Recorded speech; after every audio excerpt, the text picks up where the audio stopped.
Vamos colocar de pé, fazer uma oração. Vamos estar lendo hoje nossa escola bíblica, a qual nós vamos estar aprendendo a lição de número 8. As causas de desunião devem ser eliminadas. Essa aula vai ser baseada em Neemias capítulo 5. Nós estaremos aprendendo um pouco mais sobre causas de desunião. Vamos estar orando, logo após estaremos adentrando a aula de número 8. Amado Deus e Pai, em nome de Jesus, ó Deus, somos gratos a Ti por ter nos trazido, Senhor, até a Tua casa, Pai. Pai, abençoa, Senhor, nossos irmãos, nossas irmãs que aqui já chegaram, aqueles que nos estão assistindo, Pai, acompanhando online, que o Senhor possa derramar suas bênçãos também, Senhor, bem como, ó Pai amado, traz em segurança aqueles que estão a caminho da Tua casa, Senhor. Que o Senhor, Pai, possa tomar este culto, Senhor, de escola dominical nas Tuas mãos, Senhor, que Teu Espírito Santo possa nos usar, Senhor, e nos ensinar através da Tua palavra, Pai. Em nome de Jesus. Amém. Meus irmãos, o texto áureo, ele diz o seguinte, Salmo 133, 1, bem conhecido da igreja, que é: ó quão bom e quão suave é que os irmãos vivam em união. E a verdade prática, ela fala assim: a união é uma força indispensável para a igreja. É um testemunho diante do mundo, é um estímulo para o crescimento da obra de Deus. E a leitura bíblica, ela se encontra em Neemias, capítulo 5, no versículo 1, depois do versículo 6 até o versículo 12. Diz assim: foi, porém, um grande clamor do povo e de suas mulheres contra os judeus, seus irmãos. 6. Ouvindo eu, pois, o seu clamor e as palavras, muito me enfadei. E considerei comigo mesmo no meu coração. Depois pelejei com os nobres e com os magistrados, e disse-lhes: usura, tomais cada um de seu irmão, e ajuntei com eles um grande ajuntamento. E disse-lhes: nós resgatamos os judeus, nossos irmãos, que foram vendidos às gentes, segundo nossas posses, e vós outra vez vendereis vossos irmãos, ou vender-se-iam a nós? Então se calaram e não acharam o que responder. Disse mais: não é bom o que fazeis, porventura não deveis andar no temor do nosso Deus, por causa do opróbrio dos gentios, o nosso inimigo? Também eu, meus irmãos, meus moços, ajuro, lhes temos dado dinheiro e trigo. Deixemos este ganho. Restituí-lhes hoje, vos peço, as suas terras, as suas vinhas, os seus olivais e as suas casas, como também o 100º dinheiro do trigo, do mosto e do azeite que vós exigis deles. Então disseram: restituir-lhe-emos e nada procuraremos deles. Faremos assim como dizes. Então chamei o sacerdote e eu fiz jurar que faria conforme essa palavra. Amém? Podem se assentar? Essa lição, então, o objetivo geral é destacar que a união é indispensável para o crescimento e sustentabilidade da obra de Deus. E o objetivo específico é explicar que a união, caracterizada no período pós-exílio, serve de referência para a igreja, expor a injustiça social que ameaçava a união dos judeus no tempo de Neemias, mostrar as medidas adotadas por Neemias para manter o povo unido em um só propósito. Essa lição, meus queridos, é uma lição muito importante, de suma importância, que vem falar a respeito de união, coisa vital para o crescimento de qualquer igreja ou qualquer sociedade em si, né? Só tem como crescer se tiver através de união. Um time de futebol, ele não consegue ganhar se ele entrar desunido. Imagina se o zagueiro entra no jogo brigado com o goleiro. Ele vai deixar o atacante do outro time sempre avançar para derrubar o goleiro. Então, a união do time, ele é muito importante. E a união nossa, como igreja, é de suma importância também. Nós vamos aprender aqui com Neemias, que quando Neemias chegou para reconstruir os muros de Jerusalém, juntamente com o povo que veio todo cativo, que veio ali, que eram escravos também, imagina, todo mundo chegou sem dinheiro, todo mundo chegou sem nada, sem suas posses, já não tinham mais nada. Mas foi através da direção de Deus, que Deus deu para Neemias, que Neemias fez o povo se conscientizar acerca disso, para que a união prevalecesse entre eles e eles pudessem reconstruir aquele muro novamente. Mas vamos lá. Egressos do exílio babilônico, os judeus pensavam que encontrariam uma terra que manava leite e mel. Entretanto, eis que se depararam com uma terra prestes a devorá-los. Como se não bastasse as dificuldades decorrentes da relação complexa com os povos vizinhos, havia também muitas injustiças sociais e desordens que levavam o povo a um nível de desunião e hostilidade.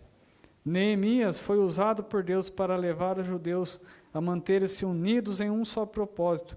Semelhantemente, a igreja nesses últimos dias precisa de ministros que conduzam o rebanho do Senhor à união e uniformidade, para que a obra de Deus seja edificada e muitas vidas possam ser salvas.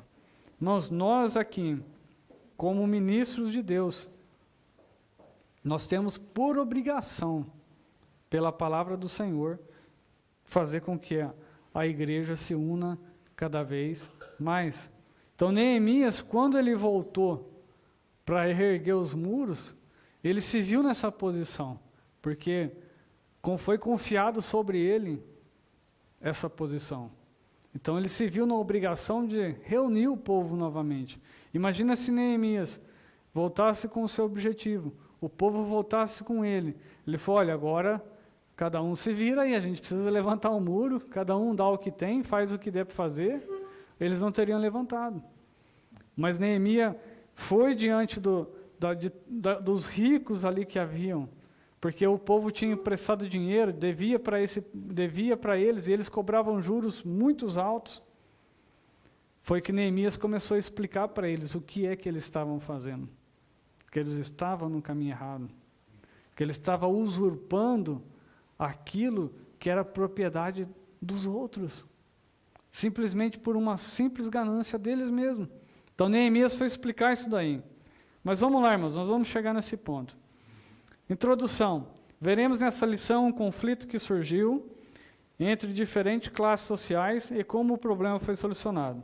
A união caracterizavam os judeus libertos do cativeiro. Qual era a base desta união?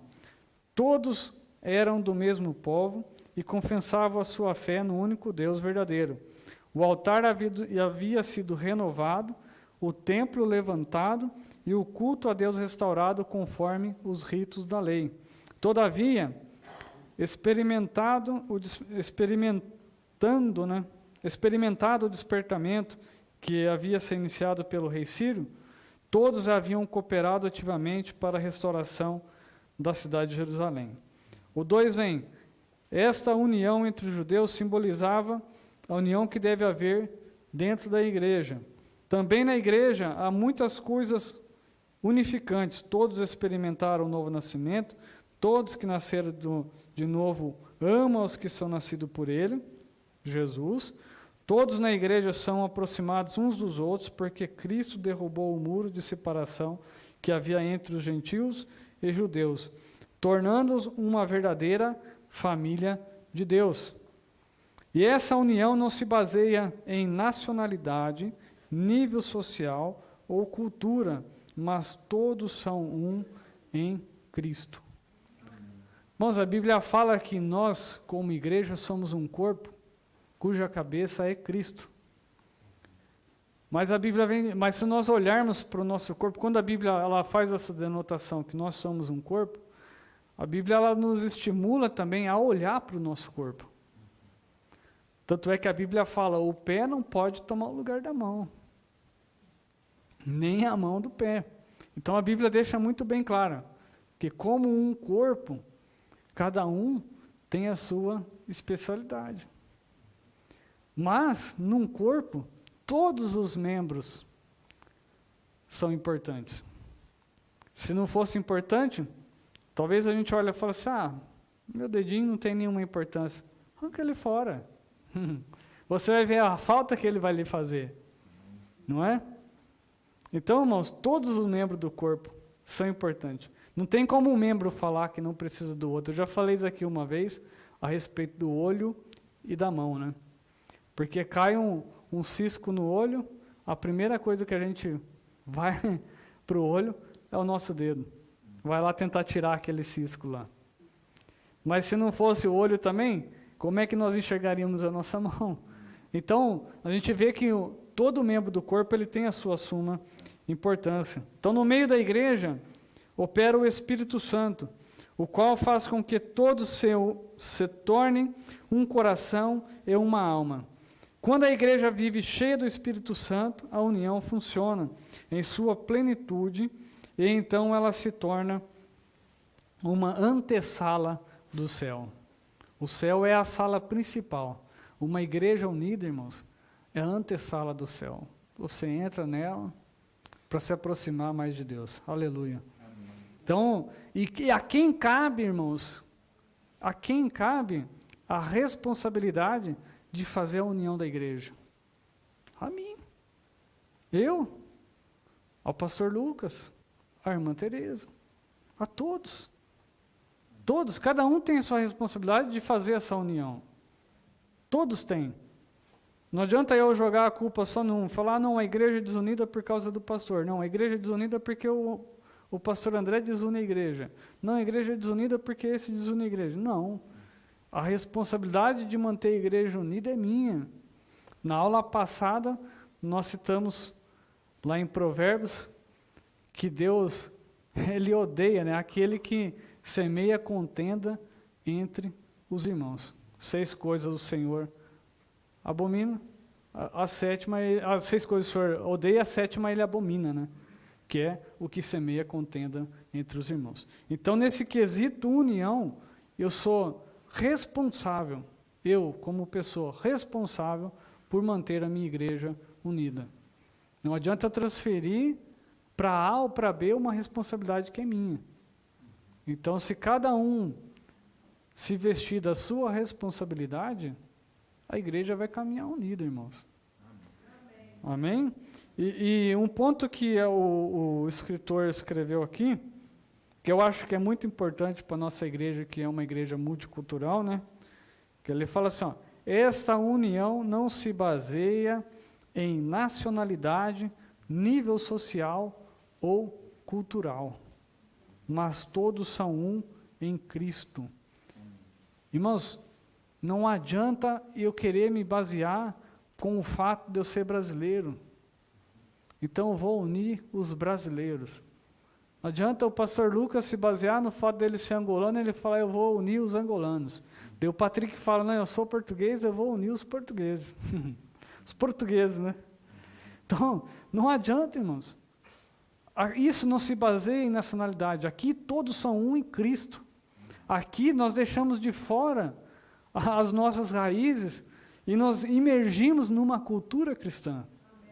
É fato que nas nossas demonstrações nós puxamos um pouco da nossa cultura. O pastor Lucas, quando vem demonstrar sua dança no momento do louvor, mas isso é uma coisa à parte. Todos estão adorando a Deus. Agora, na questão da união da igreja, irmãos, daí nós temos que deixar de fora a nossa nacionalidade e fazer com que a de Cristo prevaleça. Fazer com que a cultura de Cristo prevaleça na nossa vida. Dos pontos mais importantes que eu falo de um bom relacionamento é uma boa conversa. Se você quer se manter todo mundo unido, irmãos, tudo começa por uma boa conversa. Daí essa hora que é aquela conversa franca, conversa sincera, onde a gente realmente expõe o que nos desagrada ou o que nos agrada. Para quê? Para que nós conseguimos construir cada vez mais uma igreja melhor. Vamos lá. Os crentes se sentem Os crentes sentem apoio espiritual para a sua vida. Muitos crentes vivem cercados de pessoas que são contrárias à sua fé. São alvos de crítica e de isolamento, seja no trabalho, na escola ou na família. Que riqueza então é chegar à igreja e encontrar um ambiente fraternal e união que predomina entre os irmãos. Ouçamos o que diz o salmista em Salmo 133, 1, né? Ó quão bom e quão suave é que os irmãos vivam em união. Quantos de nós, irmãos, começa a segunda-feira pensando no domingo? Começa a segunda-feira, já vai pensando, no domingo que vem tem culto, eu vou rever os meus irmãos. Não tem coisa melhor, irmãos, de nós estarmos num ambiente que todos nos entendam, todos nos compreendam, né? Todos professam a mesma fé. Mas a nossa vida cotidiana, nem todos os dias nós estamos entre os irmãos. No trabalho você está perto de não cristãos. Na escola, no dia a dia. Então, que nós possamos nos esforçar cada dia mais para criar um ambiente prazeroso. Porque a igreja tem que ser um ambiente prazeroso, onde as pessoas amam vir, onde as pessoas amam estar. Nós temos que criar esse ambiente. Essa é a nossa responsabilidade, irmãos. Mas vamos lá. Na igreja levamos as cargas de uns dos outros. Existem cargas que cada um tem que levar sozinho. Sabemos disso. Mas existe também cargas em que podemos ajudar uns aos outros. Que bênção na hora do aperto, saber que a igreja pode ajudar em oração. Amém. Irmãos, o culto de oração, a gente sempre abre a oportunidade. Irmãos, tem algum pedido de oração especial? Porque é aquele momento que você fala assim, olha, a tua carga também é minha. Imagina, tem aquela irmã ou aquele irmão que está tempos batalhando, pedindo a Deus por algo, para que algo aconteça. E quando essa igreja se une nesse mesmo propósito, a gente move o coração de Deus. Porque Deus consegue enxergar a união no nosso meio para ajudar o nosso próximo. Então, a Bíblia ela nos instiga a esse sentido, de levar a carga um dos outros. A Bíblia fala, aquele que está em pé, ora para que não caia. Amém? E nós também temos que ajudar um ao outro também. Se você está vendo o seu irmão caminhando para um abismo, por que você não vai estender as suas mãos? Então é nesse sentido, irmãos, nós temos que, a união da igreja faz-nos fluir nesse sentido também, de um carregar a carga do outro. Mas, obviamente, que tem carga que alguns têm que levar sozinho também. Não adianta eu querer transferir uma responsabilidade minha para a igreja inteira e eu querer fugir do meu compromisso. Então, tem carga que a gente tem que levar sozinho. Tem prova que a gente pega com a mão, não é? Tem prova que não adianta a gente querer pedir ajuda para a igreja se foi eu que busquei ela. Então, é nesse ponto que a Bíblia vem nos exortar concernente a isso também. Mas vamos lá. A união nos faz forte. Uma ovelha sozinha é facilmente arrebatada, mas quando está com um rebanho, é protegida. Uma pedra sozinha pode ser levada ou jogada. Porém, quando estiver edificada dentro do muro, é mais difícil tirá-la. Uma igreja que vive em união tem um testemunho maravilhoso. Jesus disse que através dessa união o mundo conheceria que ele foi enviado por Deus. Pela união, o mundo conhecerá também os verdadeiros discípulos de Jesus. Eu acredito que os irmãos já viram essa semana, acho que foi essa semana, aconteceu um fato no Brasil, em Mato Grosso, se não me engano, onde o pastor estava fazendo um culto ao ar livre, e uma juíza estava fazendo um culto ao ar livre, estava perto de um fórum, se não me engano, ou perto da casa de uma juíza, e essa juíza foi lá e pediu para esse pastor que abaixasse o volume da caixa de som, estava muito alto. O pastor então pediu para o sonoplasta para que abaixasse o som, então abaixaram e continuaram o seu culto. Depois essa juíza veio ter com ele de novo, falou, olha, se o senhor não abaixar, eu vou tomar medidas. Daí esse pastor conta o testemunho, então ele logo entendeu que ela era uma mulher da lei. Mas logo nisso chegou a polícia, e uma irmã estava cantando, uma Rosinha, né, Érica? Onde a Érica estava assistindo. Uma irmã estava louvando, e logo quando a polícia chegou, essa juíza deu ordem de prisão para aquele pastor. E a irmã Rosinha foi junto. E o pastor, ele tomou uma postura que eu achei muito interessante. Ele falou para a juíza, olha, esse culto está sobre a minha responsabilidade, eu sou o pastor. Falou assim, não leva a irmã Rosinha, me leva eu preso. Todos aqui estão sobre minha responsabilidade, então eu tenho que ser preso. Mas a juíza insistiu e prendeu a irmã Rosinha também. Mas o que eu achei mais interessante foi, os guardas foram prender esse pastor pedindo desculpa para ele. Falou, olha, nos perdoa, nós temos que cumprir a lei. Não, cumprir uma ordem superior, não cumprir a lei, porque a lei no Brasil dá liberdade de culto. Essa juíza infringiu a lei. Mas, como ela é superior aos policiais, os policiais chegaram e falaram, nos perdoa, nós temos que cumprir uma ordem superior. Mas prenderam esse pastor. No tocante a isso, a igreja, ao saber do que aconteceu, e isso eu fiquei muito maravilhado, porque a convenção de Mato Grosso mandou um advogado para retirar aquele pastor. Mas a igreja inteira se uniu e foi lá na porta do fórum cantar louvores em frente à delegacia. União, irmãos. União é isso. União é isso. A igreja ela tem que estar unida em todos os propósitos. Na sexta-feira eu falei aqui, olha, a gente não tem que se conformar em fazer um culto de oração com as mesmas pessoas. Nós temos que cativar os nossos irmãos para que também estejam conosco nos cultos de oração. Quem dera nós tenhamos um culto de oração cheio como temos um culto de Santa Ceia, não é? Irmãos, aqui não é diferente de lugar nenhum. No Brasil, o culto de Santa Ceia não cabe gente nas igrejas. Mas no culto de oração, está lá Pedro, Tiago e João. Mas eu falo, a igreja ela tem que entender o seu papel na terra. Porque quando a igreja é unida, irmãos, quando a igreja se une, coisas acontecem. Porque a Bíblia fala que Deus ele não resiste um coração contrito e quebrantado. Quando nós temos uma igreja unida no mesmo propósito, nós estamos mostrando para Deus, Senhor, quebra o teu coração ao nosso favor e faça algo acontecer. Aleluia.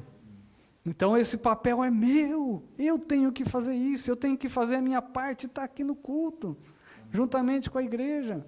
Cada um de nós temos que vestir essa responsabilidade sobre nós e falar, eu quero estar lá também. Eu quero estar lá também. Não é para que a igreja de Stuttgart seja conhecida, não, mas para que o nome de Cristo seja conhecido através da igreja de Stuttgart. Amém? Amém? Vamos lá. Então, esta união é uma verdadeira força. Foi por causa da união que os judeus, numericamente inferiores aos seus inimigos, conseguiram construir o templo e também os muros da cidade. Essa união também é o segredo da vitória da igreja. O santo óleo desce sobre a cabeça do sumo sacerdote e os crentes vivem em união. Salmo 133, 2 fala que é como óleo precioso que desce sobre a barba de Arão, né? Sobre a cabeça de Arão. Né? Então, como o que representa essa união. E Jesus disse lá em João 17, 22, eu dei-lhes a glória que a mim me deste para que sejam um. Sejamos, pois, um, assim como também o Pai, o Filho e o Espírito Santo são um. O autor de Eclesiastes já dizia, o cordão de 3 dobras não se quebra depressa. Amém? Então, a síntese desse tópico 1, que é o mistério da igreja de Cristo, formada pela união entre os gentios, estivera em oculto desde a eternidade. E no tópico 2, em falar a união entre os judeus está ameaçada. Qual era essa ameaça, então, que estava entre os judeus? Tratava-se de uma grande injustiça social. Financeiramente, a vida dos que voltaram da Babilônia era bem difícil. Muitos eram obrigados a tomar dinheiro emprestado, não só para seu sustento, como também para pagar os impostos do governo. Tomavam emprestado dos seus irmãos mais ricos, os quais cobravam juros altos, até mesmo com usura. Essa palavra usura, irmãos, quer dizer, em hebraico quer dizer massa, né? Com uma massa maior, então, né? Então, essa usura que Neemias vem citar aqui, ele fala assim, ó, cobravam juros com uma sobrecarga, com algo muito alto, né? Que era praticamente quase impossível daqueles que tinham emprestado poder pagar. Então, quando os mais pobres não conseguiam pagar os empréstimos, tomamos os irmãos mais ricos, os empréstimos tomados, os irmãos mais ricos executavam a dívida, tomando as casas, a terra e até mesmo os filhos e as filhas dos devedores. Naquela época, eles pegavam os filhos e as filhas para trabalhar como escravos. Então, ele emprestava dinheiro, estava devendo, não pagava, tomava as posses. Se as posses não eram suficientes para pagar a dívida, tomava-se os filhos e as filhas para poder trabalhar para eles. Mas vamos lá. Isto foi a causa do grande clamor dos judeus. Nesse assunto chegou o conhecimento de Neemias, ao qual ficou muito enfadado. A qual aqui no capítulo 5, versículo 6, Neemias diz assim, ouvindo eu, pois, o seu clamor e essas palavras, muito me enfadei. Ele falou, eu fiquei esgotado. Esse enfadado que Neemias citou aqui, é tipo, eu fiquei esgotado de ouvir uma coisa dessa. Como pode um povo ser da mesma tribo? Como pode um povo estar junto no mesmo propósito e um querer tirar vantagem do outro? Então, Neemias falou, cansa ouvir essas coisas. O povo não aprendeu. Parece que foi escravo no Egito e não se deu conta de onde estão vivendo agora. Então, Neemias, eu acho que naquele momento, irmãos, aquela ira santa, né, instigou a sua vida. Depois, ao ponto que ele começou a questionar esses mais ricos. Vocês vão vender a nós também? O que vocês estão fazendo? Num discurso muito maravilhado, cheio do Espírito Santo, Neemias trouxe, que fez com que o povo acordasse e tomasse de uma posição diferente. Mas vamos lá. Como explicar essa grande injustiça, né? Em primeiro lugar, era uma expressão de falta de amor dos mais ricos para com os mais pobres. Desta forma, os mais ricos pecavam contra os seus irmãos mais pobres, não lhes dando o devido valor. A Bíblia diz que cada um deve considerar um ao outro superior a si mesmo. Filipenses capítulo 2, versículo 3. Eu não posso jamais olhar para o meu irmão e achar que ele é inferior a mim. Não. O meu irmão é superior a mim mesmo. Dos requisitos que nós temos quando somos obreiros da casa do Senhor é servir, não ser servido. Essa é a concepção que nós temos de ter. Tanto eu, o pastor Lucas, as irmãs diaconisa, os diáconos, tem que ter esse sentimento. Eu vim aqui para servir. Servir. Não para ser servido. Jesus mesmo nos deu essa lição, que ele veio para servir. Então, irmãos, esse tem que ser o nosso sentido. Imagina se eu quisesse vir ao culto e somente assistir o culto e não fazer nada. Então, eu estou sendo servido. Mas agora, se eu vim aqui para servir, então eu estou executando o meu papel. Mas vamos lá. O que devemos suportar uns aos outros em amor. Então, a Bíblia fala para considerarmos uns aos outros superior a si mesmo. Então, eu considero o pastor Lucas superior a mim, e o pastor Lucas me considera superior a ele. Então, isso é o considerar superior. Eu sempre trato o pastor Lucas numa esfera que ele é superior a mim. Esse é o tratamento. Se eu for conversar com a irmã Benildes, o meu grau de conversa com ela, eu tenho que considerar a minha irmã superior a mim. Para quê? Para que eu não acue meu irmão. Eu jamais posso chegar na minha condição como pastor e chegar na irmã Benildes, faça isso. Então ela vai estar se achando, não. O pastor mandou, eu tenho que fazer. no grau de superioridade. Mas não é isso, irmãos. A irmã Benildes está aqui, o irmão André está aqui. O André é servo. Eu estou a serviço dela. Então, quando eu chego nela, por mais que eu venha pedir um favor, mas se eu falar educadamente, de uma forma diferente, porque eu falo, às vezes nós erramos nas palavras. Às vezes, se eu chegar numa forma, uma abordagem diferente, irmã, poderia me ajudar a fazer isso? Sai diferente. Então, considerar-se a superior a si mesmo, um dos primeiros elos da superioridade, irmãos, é o trato com as palavras, a educação. Minha mãe sempre falava, é um ditado muito conhecido no Brasil, educação é igual moeda de ouro, em todo lugar tem valor. A minha mãe falava assim, você nunca fala nada para os outros, você nunca manda os outros fazer nada, você pergunta se pode. Falou que é muito mais fácil você ter uma resposta. Então, a gente temos que trazer essas vivências para o nosso dia a dia. Então, devemos suportar uns aos outros em amor. Irmãos, tem gente que é difícil? Tem. Mas a Bíblia fala, suportar uns aos outros em amor. Amor. Essa é a chave de tudo. Por falta de amor, os ricos chegaram a cobrar juros com usura. E isso já era proibido na lei. E o povo, na época, vivia debaixo da lei. E eles cobravam juros com usura. E eram proibidos pela lei. O assunto é muito sério, porque a Bíblia diz que quem peca contra o irmão, peca contra Cristo. Olha como é sério isso, irmãos. Mas vamos lá. A atitude dos ricos era expressão de dureza contra os seus irmãos. Eles queriam ficar ainda mais ricos às custas da miséria dos seus irmãos mais pobres. Não lhe importava o choro dos seus irmãos. A opressão faz endoidecer até o sábio. Eclesiastes 7 diz isso daí.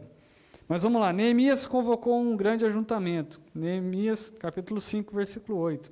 Reuniu o povo e lembrou a todos que os irmãos mais pobres estavam sendo literalmente escravizados.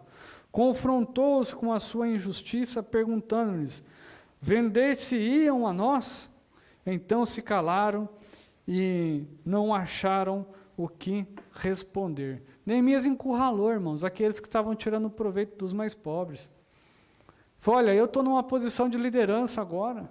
Falou, da maneira como vocês estão conduzindo, da maneira como vocês estão fazendo, Neemias chegou e questionou, então, vocês vão vender a nós também? Isso daí fez com que eles se calassem. Então, Neemias fez uma proposta conciliadora. Deixemos este ganho, restitui-lhes hoje. Neemias incluiu-se na proposta. Ele e seus auxiliares haviam emprestado a juros, notem bem, a juro, mas não com usura. E Neemias estava disposto a receber os juros. Neemias, então, deixou bem claro para eles, olha, é justo que vocês emprestem e recebam juros do empréstimo.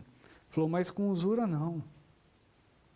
Sabe, Neemias trouxe essa consciência para os mais ricos. Falou, não tira proveito do teu irmão, porque ele está no momento de fragilidade. Então, Neemias fez com que eles acordassem nesse aspecto. Então, a proposta de Neemias foi acatada. Restituir-lhe-emos e nada procuremos deles. Faremos assim como dizes. Neemias fez com que jurassem diante do sacerdote que assim fariam, porque um juramento diante do sacerdote era como se fosse reconhecido em cartório. Não tinha como eles mudar, porque se eles mudassem, era considerado pecado. Então, Neemias fez que eles jurassem diante do sacerdote. Um ato simbólico de Neemias confirmou aquele juramento solene. E assim o povo foi lá, reconstruiu os muros e a vitória foi de Cristo. A vitória foi do povo de Deus. Amém? Mas vamos lá. Em Romanos, Paulo ensinou que pela fé o crente une-se a Jesus em uma união indissolúvel. Ou seja, pela fé, meus irmãos, nós estamos unidos em Cristo. Por quê? 1 Coríntios 12, 12. Porque assim como um corpo é um e tem muitos membros, e todos os membros, sendo muitos, são um só corpo, e assim também em Cristo. Olhando para esse aspecto, para essa lição, e quando Paulo nos ensina que nós estamos unidos em Cristo, numa união indissolúvel, e olhando para o corpo de Cristo, irmãos, então nós temos que tomar na nossa consciência de que esse corpo com esses diversos membros, cada membro tem a sua utilidade, e nós temos que respeitar a utilidade de cada membro. Amém? Amém? Mas vamos lá. Um dos outros pontos que a revista vem falar aqui, não podemos permitir discussões e divisões em nossa congregação, e devemos estar unidos por um compromisso comum, não só com Jesus, mas também entre nós. Isso é muito importante, irmãos. Eu falei aqui na sexta, e eu torno a repetir. A igreja não é uma democracia. Na igreja não prevalece uma democracia, na igreja prevalece uma teocracia. Teocracia, desígnios de Deus. Aquilo que Deus ordena, é isso que prevalece dentro de uma igreja. E essa teocracia começa por quem? Pelo seu líder. O líder responsável pela igreja. A teocracia vem dele. É que eu falo, se o líder está seguindo um caminho que não é de Deus, cabe a nós, liderados, chegar no líder e falar, conversar, entrar num acordo. Porque se nós abrimos os olhos do nosso líder de que o caminho que ele está tomando talvez não seja um caminho certo, nós estaremos ajudando o nosso líder na condução da igreja. Mas agora, quando eu chego no meu irmão e falo, olha, o pastor tomou um caminho diferente, eu acho que não está certo. Nós começamos a criar divisões, caminhos paralelos. Daí nós já vamos falar naquilo que o Senhor abomina, aquilo que semeia contenda entre os irmãos. Por isso, irmãos, que eu falo, a comunicação dentro da igreja, ela é um elo muito importantíssimo. Imagina se eu andasse desconexo do pastor Lucas, se a gente não se comunicasse, se a gente não se conversasse. Nós tínhamos criado 2 igrejas aqui dentro, pastor Lucas. Se nós não tivéssemos uma comunicação. Então, irmãos, a comunicação é algo muito importante, mas vamos lá. A paz voltou a reinar entre os judeus. Surgindo um problema entre os irmãos, deve logo ser tratado com muita diligência. Quando um líder do povo for ignorante, desinteressado ou negligente, o resultado poderá vir a ser uma contaminação grave. Faz parte da atribuição do ministério manter a boa ordem na igreja.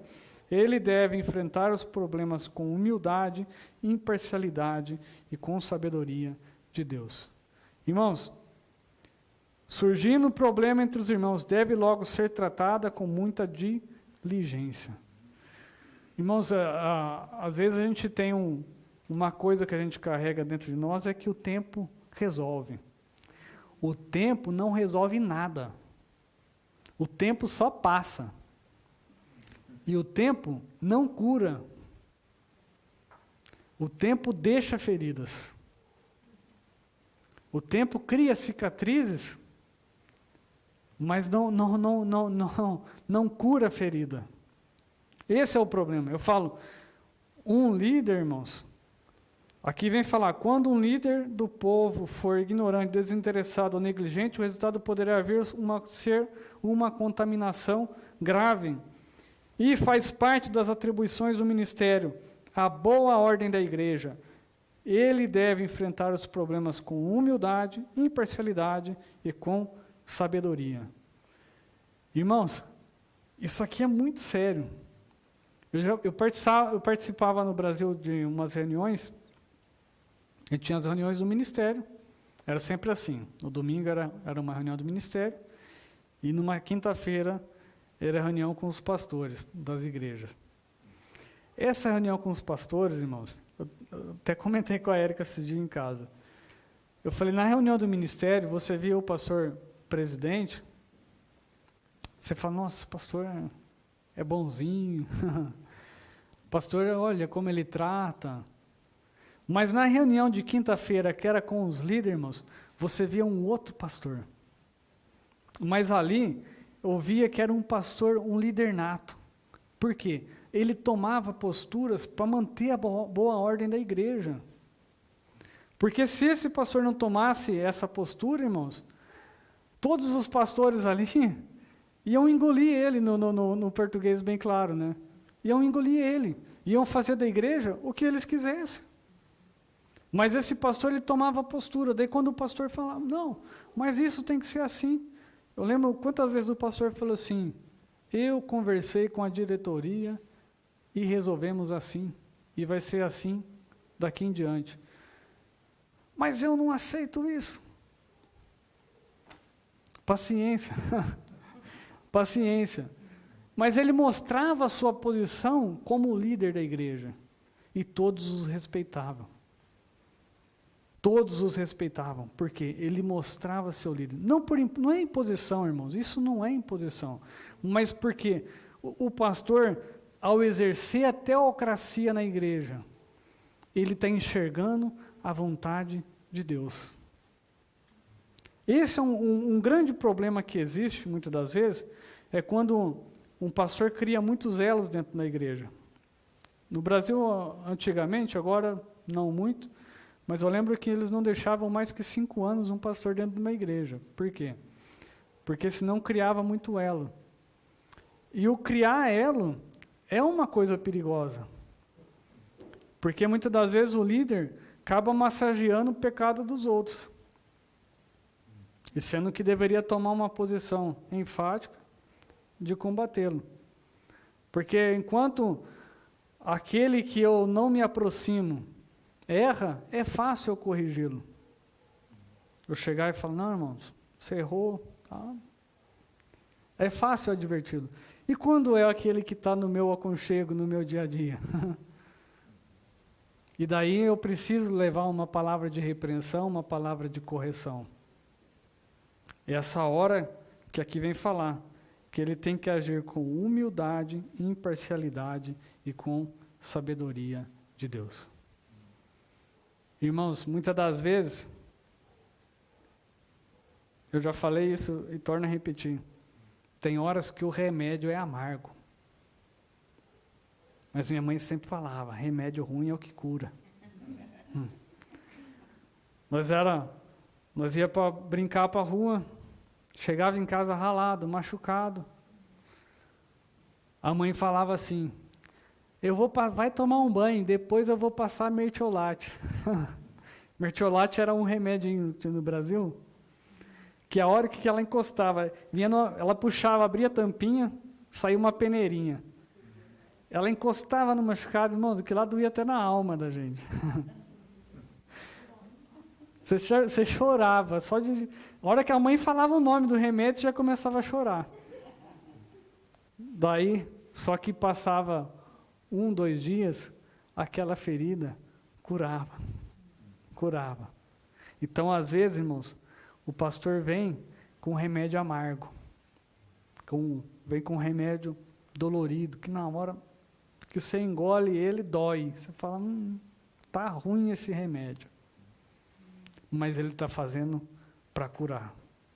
Amém? Então, que nós possamos ouvir o nosso líder. Que nós possamos dar abertura para o nosso líder fazer o trabalho dele na igreja. E obedecer. Ouvir.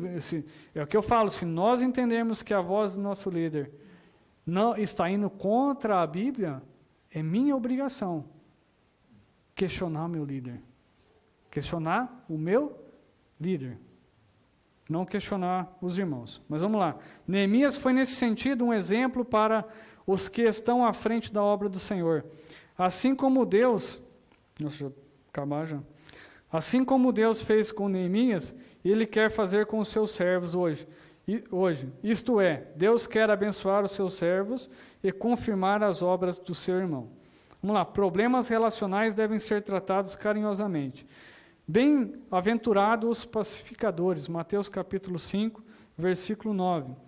A desunião representa uma obra da carne, que está lá em Gálatas 5, 19 e 20.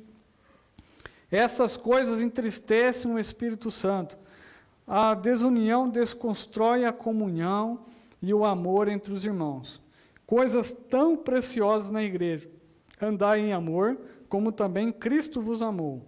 Quem ama a Deus, ame também o seu irmão. Jesus orou para que todos sejam um, como tu, ó Pai, o és em mim e eu em ti. Finalmente, devemos cultivar nosso testemunho diante do mundo. A união entre os crentes é o selo da estabilidade espiritual e a paz na igreja. E para nós encerrarmos essa aula, eu quero fechar com essa palavra aqui. A paz foi mantida porque Neemias enfrentou os problemas com humildade, imparcialidade e com sabedoria de Deus. Que nós venhamos ter sabedoria para ouvir a voz do nosso pastor e entender o caminho que devemos andar. Amém? Amém. Que Deus abençoe a todos, em Cristo Jesus. Amém? Pastor Lucas, quer fazer alguma consideração? Amém. Então, meus queridos, vamos dar uma pausa aí de uns 10 minutos. Nós já vamos adentrando ao nosso culto. Amém? Deus abençoe a todos. Semana que vem, lição de número 9, como vencer as oposições à obra de Deus. Amém? Deus abençoe a todos.